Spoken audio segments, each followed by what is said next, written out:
El Moro, el gallo que mató a una bruja, escrito por Cofradías de Brujas.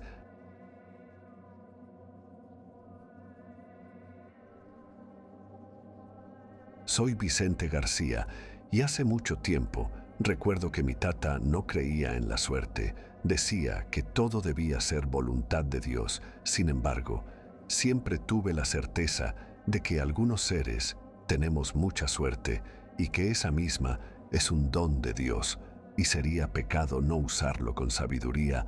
Este relato se remonta a los años 30 en un pueblo donde se mezclaba la vida rural, la superstición y la magia. Esa noche de noviembre de 1932, una inusual tormenta hizo que las criaturas rastreras salieran de sus madrigueras para merodear las casas cercanas, y mientras mi papá, mi mamá y mis hermanos se dedicaban a rezar, yo me propuse en intentar salvar a nuestros animalitos.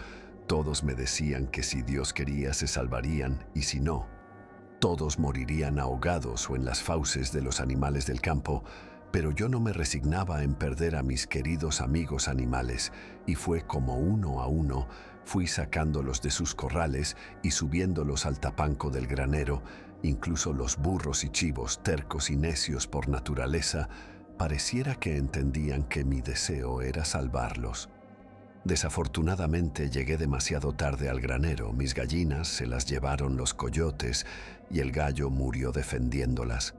Los huevos estaban todos aplastados, no había nada que hacer, pero Rufo, mi perro, comenzó a ladrar desesperado. Algo entre la paja se movía. Era un pollito demasiado pequeñito que temblaba de frío. Era tan diminuto que cabía sin dificultad en mi mano cerrada. Lo llevé con los demás animales y lo cuidé durante toda la noche. Es así como comenzó esta historia que mucha gente piensa hasta la fecha, que se debate entre la realidad y la ficción, aunque todo fue verdad. En la tranquila comunidad rural de Santa Rita, ubicada en la parte baja del municipio y cercana a la desembocadura de la laguna de Mairán en Coahuila, México, una antigua leyenda persiste en la memoria de sus habitantes. En aquellos tiempos, Santa Rita era un pequeño poblado con casas de adobe que bordeaban las orillas del río Padre Nazas, donde vivía junto con mis padres y mis 7 hermanos. Teníamos poco pero bien habido, desde estufa de leña y 2 chimeneas en la casa, que eran las fuentes de calor en nuestro hogar. No había electricidad, por lo que la iluminación se conseguía mediante mecheros de petróleo llamados quinqués. Mi gallito se logró, y decidí ponerle el Moro, pues su inusual plumaje negro con blanco era jaspeado como esa raza. Pero mi gallito era diferente. Tenía toda la bravura y la casta de un gran gallo de pelea, y lo demostró desde el primer momento en que nació. Aferrándose a mi mano para obtener calor, negándose a morir y siendo mi fiel compañero desde entonces, estaba también muy encariñado con Rufo, quizás porque entendía que debido a sus ladridos lo pudimos encontrar. Las noches en Santa Rita eran especialmente oscuras, ya que no había luz eléctrica, como bien les indiqué. Todo era a fuego. Sin embargo, en una de las noches, ya a finales de noviembre, cuentan los vecinos que 2 hombres que estaban sentados en al pie de un viejo pino caído observaron un fenómeno extraordinario en el cielo. Decían que una pequeña luz comenzó a ascender y descender en el firmamento como si estuviera jugando, hasta que finalmente aterrizó en la copa de uno de los pinos cercanos. Los paisanos se quedaron estupefactos, pues sobre dicho árbol, al principio parecía un enorme pájaro, pero cuando la luz de la luna la iluminó, aterrados contemplaron que esa cosa tenía rostro de mujer. La gente de acá en esos tiempos era extremadamente supersticiosa, por lo que los espantados hombres comenzaron a gritar: «¡La bruja! ¡La bruja!». Y la noticia se propagó rápidamente. atrayendo a la comunidad completa para contemplar el aterrador acontecimiento. Para aquellos que no sepan, las brujas a veces no son buenas, pero esta era de lo peor. Visiblemente agotada y fastidiada, miró con enojo a los entrometidos hombres y soltó un espantoso grito. Los hombres cayeron al suelo revolcándose como si estuvieran cubiertos de hormigas, se golpeaban los oídos y gritaban para poco después quedar muertos en el piso del monte. La gente se quedó atónita ante el hecho, y cuando vieron hacia arriba, la bruja soltó otro aterrador chillido y todos los curiosos salieron huyendo despavoridos. Nadie quería correr la misma suerte que esos pobres tipos, como era bien sabido.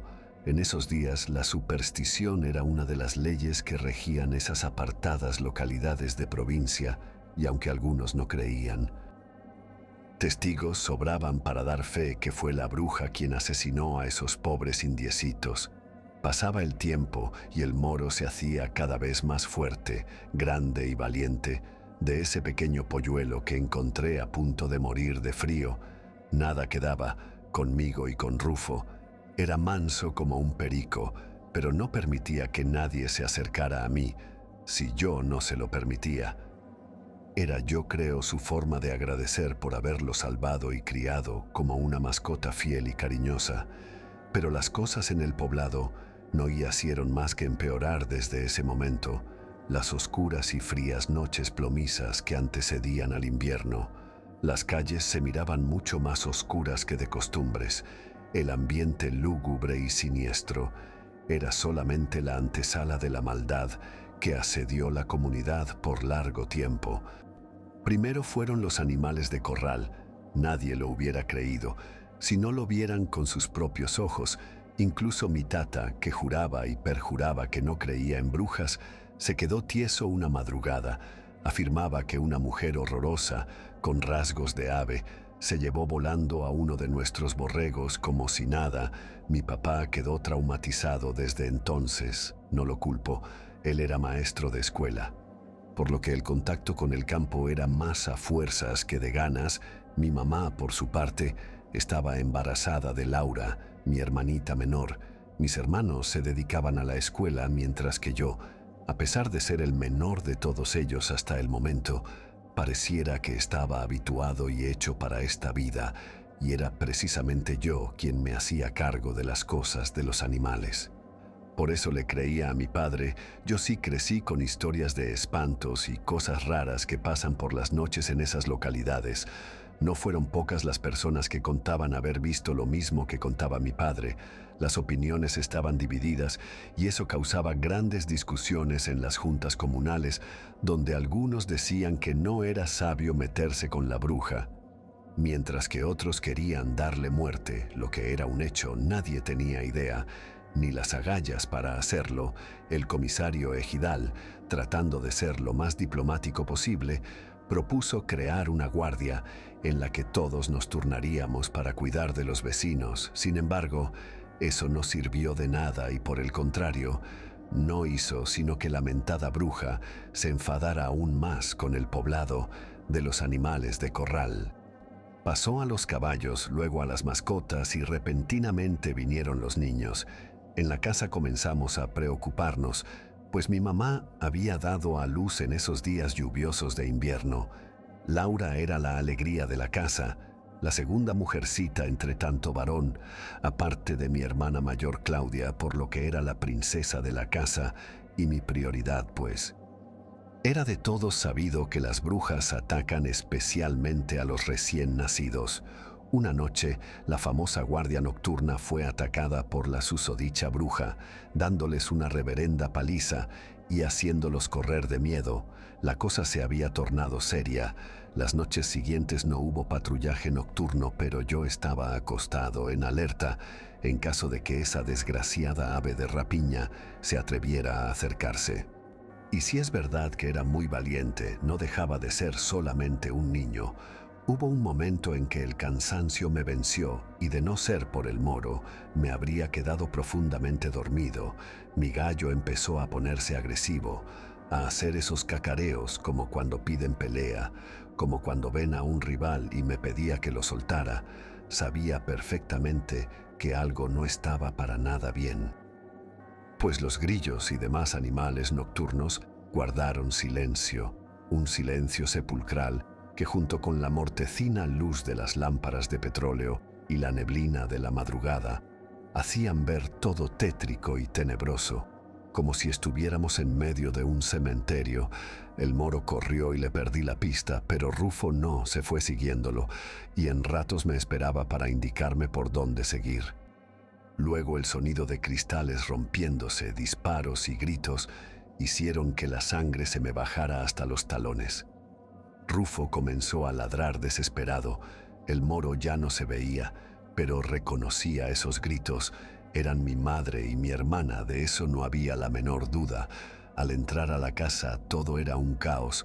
Dos de mis hermanos sostenía una profunda herida que algo le hizo en el pecho a mi papá, mientras mi hermana Claudia sostenía a mi debilitada madre, Laurita. Fue lo primero que se me vino a la cabeza. Nadie había notado que mi hermanita estaba sola. Rufo subió hecho una furia al cuarto de mi madre y gruñó feroz hacia adentro. Allí, una figura marrón horrenda, con una piel que lucía asquerosa y grasienta, cubierta por desaliñadas plumas y verrugas, estaba ya inclinada sobre Laurita. Mi perro se le aventó, pero aquella cosa gritó de la misma manera que cuando esos hombres murieron, haciendo que mi perro escapara despavorido del cuarto. Yo le apunté con la escopeta, pero al mirarla a los ojos, un terror indescriptible y paralizante se apoderó de mí. Quería jalar del gatillo, quería disparar, pero no podía. En eso se escuchó el canto de un gallo, y la bruja se tapó los oídos. Nuevamente el cantar del gallo repicó en toda la habitación, haciendo que aquella cosa se revolcara de dolor, y de repente el moro se posó entre Laurita y esa aberrante cosa. La bruja rodeaba amenazante al gallo, que agachó su cuerpo y encrespó las plumas de su cuello con el pico y la cabeza en alto, en señal de estar listo para el combate. Para las personas que no conocen lo fuerte que puede llegar a ser la patada de un gallo de pelea, es capaz de dar un golpe similar a un martillazo. Son rápidos, certeros y mortales. Es por ello que se les cortan los espolones. Sin embargo, el moro los tenía completos. La aberrante criatura no midió las consecuencias y menospreció la actitud defensiva del moro, lo cual le costó muy caro, pues al querer extender su mano para apartarlo, el gallo le dio senda patada que la cortó profundamente y cantó de nuevo, como sabiendo que eso le daba mucha ventaja. La infernal criatura, furiosa por la profunda herida, quiso darle un manotazo. Sin embargo, el moro era mucho más veloz. Al ver que la cosa iba en serio, la cosa esa rugió y cometió el grave error de mostrar su pecho descubierto. El gallo enfurecido le cayó con 2 patadas que derribaron a ese esperpento. Sofocada y sorprendida, la bruja quedó en el piso sin ojos, tratando de entender qué pasaba, pero el moro no le dio tiempo de levantarse. Como si quisiera cerciorarse de que Laurita estaba bien, picoteó cariñosamente su mantita y luego le voló a la bestia infernal a la cabeza, produciéndole una herida que le cegó por completo el ojo. Aquella nahuala asquerosa pasó a traernos en su escapada, pero mi gallo, como poseído, no la dejaría huir tan fácilmente. Arremetió contra ella como si en ello le fuera la vida, y estoy seguro de que tenía razón. De alguna forma, la bruja tomó la forma de esa espantosa ave y se enfrascó en batalla contra el moro. No estaba dispuesta a morir sin pelear, pero ignoraba que los gallos no son presa fácil. Ni siquiera para los halcones o las águilas. Por el contrario, se ha sabido de gallos e incluso gallinas de pelea que han acabado con la vida de esas aves rapaces de manera sanguinaria, y al parecer este sería el caso. El moro no estaba ileso, también tenía cortadas y eso me preocupó. No podía disparar, por el temor de herir a mi querido amigo. Sin embargo, ni falta que hacía. La bruja llevó por muy corto tiempo la delantera. Supongo que le costaba mucho esfuerzo y energía mantener esa forma de ave, pues en cuanto se cansó y el moro tomó su segundo aire, se lanzó en tropel nuevamente a la pelea, esta vez dándolo todo, sin cuartel y sin tregua en un duelo a muerte con esas hijas de Satanás. Los ladridos de Rufo llamaron la atención de los vecinos, quienes venían corriendo, aunque a tientas por la vereda. Al sentirse perdida, la bruja dio un brutal patadón al moro, lanzándole lejos. Pensó que se iba a escapar, cuando 3 detonaciones nos paralizaron a todos, luego otras 3. La bruja cayó muerta, totalmente inerte, ante nuestra mirada estupefacta.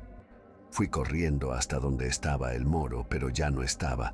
Rufo se puso a olfatearlo y me siguió de nuevo hasta el cuarto de Laurita. Allí nos dimos cuenta de la nobleza y el valor de mi querido amigo. Estaba echado a un lado de la bebé, cacareando tranquilo, pero en guardia. A pesar de sus heridas, seguía teniendo el mismo valor y no se quitaría de ahí hasta que todo estuviera calmado. Los pobladores, al ver que la maldita bruja ya no se movía, se dieron cuenta de la brutal paliza que mi gallo le había dado, al grado de que los tiros solamente la remataron, a dichas del comisario, pues ya en forma semi-humana se podía apreciar lo profundo y grave que los espolones mortales del moro le habían cortado, y esa herida en la garganta era la que la habría matado de todas formas. Sin mencionar que tenía las entrañas expuestas, señal del poderío de los ataques, tomaron los restos y la llevaron a la iglesia, donde en presencia y tras la bendición del sacerdote, la quemaron hasta las cenizas, para después ir a tirarlas al río, para que nunca se pudiera juntar de nuevo, pues es creencia de que esas cosas no mueren si no se les mata y se les quema bien, y nadie quiso correr el riesgo. Aunque tardó algún tiempo en recuperarse, el moro se hizo el guardián inseparable de Laura, hasta que ésta creció. Aquel gallo no se apartaba para nada de su lado, hasta que un día ya no se levantó, enfrentó tejones, serpientes, un coyote y, por supuesto, tuvo un duelo a muerte con una bruja. Lo enterramos en un lugar de honor como merecía. Justo a la entrada de la casa, en un nicho que mi propio padre se encargó de comprar, la gente poco a poco fue olvidando la historia, pero les aseguro que todos los presentes esa noche nunca olvidamos al moro, el gallo que mató a una bruja.